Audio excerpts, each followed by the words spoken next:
sẹ́ẹ̀rí ọ̀rọ̀ Abubakar ń bẹ gáàrú Abubakar ò sí ń gáàrú ó ti bá wọn kalamun tafi ọgbọ́ ọ̀rọ̀ tí ó yẹ kéèyàn ó tiẹ̀ tí ò sí wàhálà tí ò sí Abubakar wo lọ́wọ́ ń gáàrú tó ráwọ̀ yẹn ń pọn léwé o Abubakar wo lọ́wọ́ ní gáàrú tọ́lọ̀wọ̀n ọba ti mẹ́sàn nǹkan gbogbo bí tọ́lọ̀wọ̀n ti sọ̀rọ̀ sàábẹ̀ kan tọ́lọ̀wọ̀n mẹ́sàn náà Al-Qur'ani òun náà ni Zaid ibn Harith Zaid ibn Harith òun ni sàábẹ̀ ẹyọ kan falamma qada Zaidun minha watara so gbólóhùn sàábẹ̀ ẹyọ kan tọ́lọ̀wọ̀n mẹ́sàn rẹ̀ náà Al-Qur'ani náà ni Zaidu ọlọ́wọ̀n mẹ́sàn Abubakar inú ẹ̀ isi huma filigari huma nìtani ṣé Umaru ni ṣé Abubakar ni ṣé Usmanu ni ṣé Abubakar ni kan ni sàábẹ̀ Ànábì láti wá gbé isi hùmá yóò wáyé pé hùmá wọn máa jẹ́ Abubakar so gbogbo àdíìsì tí èèyàn bá mú wá lórí pé Abubakar ní bẹ́ẹ̀ àdíìsì rọ ni kò sí gbẹ́sẹ̀ lé tọ́rọ wọn mẹ́sàn Al-Qur'ani wọn mẹ́sàn rẹ̀ àdíìsì sì ní àìmọye àhàdíìsù dọ̀ífà táàbí lè rí àhàdíìsù dọ̀ífà yìí táà pé ń sọ yìí wù náà afurasóhun náà àwọn àwọn onídọ̀ àfà àdíìsì àwọn àwọn onísọ̀ háhà rẹ̀ sáà nábì tó ní nǹkan tó ní ọ̀rọ̀ tẹ́ gbọ́kalẹ̀ tẹ́ gbà pé ọ̀rọ̀ ànábì rẹ̀ kákan wá mú ọ̀rọ̀ ànábì kan kápẹ́ ní dọ̀yìí ká mú ọ̀rọ̀ ànábì kan kápẹ́ ní sọ̀híhù nígbà tá à ń fa ànábì ìsàwẹ́ wa ni. ọ̀rọ̀ burúkú ni tẹ́ gbogbo àwọn àfa aládìísì kí wọ́n lọ lè ṣiṣẹ́ lórí ẹ̀ bá a bá dá sọ̀híhù mà tá a dá kí ló kọ́ rẹ̀ mà èyí tá a bá rí kọ́kàn bá la ká ìmú tọkàn tún ẹ̀sìn ṣe kákan lò má wá sọ̀híhù kí má wá dọ̀yìí kí àbẹ́rẹ́ nǹkan bá lọ àdìsí tó tún nǹkan sí nú ẹ̀sìn ẹlòmíràn ti ní dọ̀yìí ni èyí tó bá nǹkan jẹ́ nú ẹ̀sìn wọn ní sọ yíwù ni ọ̀rọ̀ pa Ànábì jábálẹ̀ Aisha lọ́mọ ọdún 9 wọ́n ní sọ yíwù àdìsí ni ọdẹ nǹka ọgbọ́ wọ́n ní àdìsí sọ yíwù ni àmì èyí tó bá fẹ́ tún nǹkan kan sí nú ẹ̀sìn tí ó ràn ẹ̀sìn lọ́wọ́ ní àpẹẹlẹ ní sọkọ rẹ̀ ẹ̀sìn lọ́wọ́ ọ̀tá ní sí méjì Ànábì ni èyí tó bá ràn ẹ̀sìn lọ́wọ́ wọ́n ní dọ̀ yíwù ni it's like bí ìgbà tó já sí wípé àwọn tí ò nífẹ̀ẹ́ Ànábì làwọn tí wọ́n kọ ọ̀pọ̀lọpọ̀ àdìsí sọ yíwù kalẹ̀ ojú tèmi fi wónú báwọn tí wọn ò nífẹ̀ẹ́ Ànábì tó bẹ̀ gẹ́ tí wọ́n fẹ́ fi ìdọ̀tí kan Ànábì ló fi já pé ọ̀pọ̀lọpọ̀ àwọn àdìsọ yìí hùn àwọn ìdọ̀tí lọ́pọ̀ ńbẹ̀ tẹ́bà ńbẹ̀ kàńdá lọ́pọ̀ ńbẹ̀ òun làá wá rù lérí lónìí làá gbé lérí àwọn àgbàgbé Al-Qur'an àfẹ́ gbọ́ qala Allahumma àfi qala Rasul èyí qala Rasul ṣé Ànábì ló sọ ní hakíkà kò sẹ́ni tó mà Abubakar àti Ànábì kọ́ ló wà nínú kòtò inú àdìsọ yìí Bukhari yìí náà òun náà tún ní ó tún jẹ́ kí á mọ̀ wípé Abubakar kọ́ ló wà ńbẹ̀ Madina ṣáájú Ànábì dọ̀hún àtẹ̀yí tọ́lọ́ ṣáájú Ànábì dọ̀hún àtẹ̀yí tọ́lọ́ àtànábì ló wà nínú kòtò méjèèjì ni kò sí èyí tá a lè gbára lé èmi wọn kọ gbogbo ẹlẹ́ni àmì eléyìí ń jẹ́ àmọ́ àpá Abubakar kọ́ òun àbámudiru ń sọ wípé Abubakar kí ń bẹ́ẹ̀ mẹ́tọ́ Al-Qur'ani ọ̀dà kọ́kọ́ Abubakar ń bẹ́ẹ̀ bí wọ́n bá gbé ìtàn kan wá ìtàn míì tó ń bẹ tó tó jẹ́ àmà pa Abubakar kọ́ lọ́wọ́ mẹ́ bọ́ bá ní ká gba tiẹ̀ wọ́n náà gba tiwa náà àwọn méjì ọjọ́ wa ní tọ̀ wallahu alam ibi àpàdà parí ẹ̀ sínú àmọ́ kí wọ́n nígbà náà tiẹ̀ la gbọ́dọ̀ gbà bí babalágége gbọ́dọ̀ sọ tí wọ́n sọ èyí tí wọ́n rí nù babalágége ti rí ìhun tẹ́lẹ̀ baba tó wá rí míì tó wí pé òun kọ́ lọ́wọ́ mẹ́ tọ́ bá lọ gbà ìhun sọ gbà òde èyí tí wọ́n náà wí wọn àgbà o báwa ní tọ̀ farudduhu ila Allah wa in tanasha'tum fi shay'in ẹ dá padà sọ́dọ̀ Ọlọ́run nù ni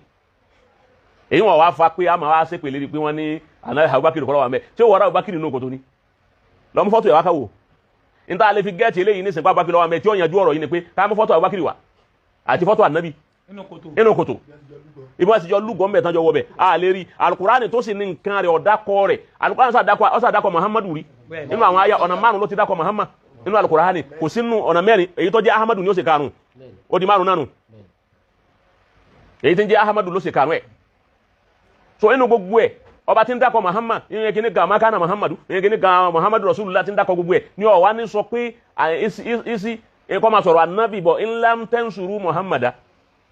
àkọ́dí nazara ahúláhù isi àkàrájà ulẹ̀dínà káfàrú záníyà sinini isi wọn máa fi lè gárí ọba ìdákọ̀ Muhammad lákọ̀ọ́kọ́ ọba ti ẹ̀dákọ̀ Muhammad gan a máa wípé ayé àwọn gan ò tún wá sọ fún wa pa Ànábì ní ńlá tẹ́ǹsùrúhù ìjọlọ́hún gbé ìgbà kọ́sìm sọ́lọ́hún sọ ọ̀rọ̀ àwọn kan ṣe ń gbé ìkáyà kan wá fún Ànábì torí máa gbé wánú Al-Qur'ani bẹ́ẹ̀ tó yẹ pé ìkáyà àwọn Ànábì Ọlọ́run tán ti ṣáájú àbáwọn àwádìsù tó ti ṣẹlẹ̀ ṣáájú Ọlọ́run wa gbé wánú Al-Qur'ani yọ wá dàbí ìgbà tó yẹ pé Ànábì gẹ́gẹ́ lọ́lọ́run bá sọ̀rọ̀. ẹ lọ wo síyákù tí ń bá bọ̀ wá. ẹ bá wo síyákù tí ń bá bọ̀ wá. so illa tansuruhu tọ́lọ̀ ń sọ ìtàn kan fà nábì ni àbọ̀rọ̀ kan tó ti àbọ̀ nà kọ́lá ọ̀rọ̀ kan wá láti inú tíra kan wá nínú alukurani ọlọ́run máa ń nà kọ́lá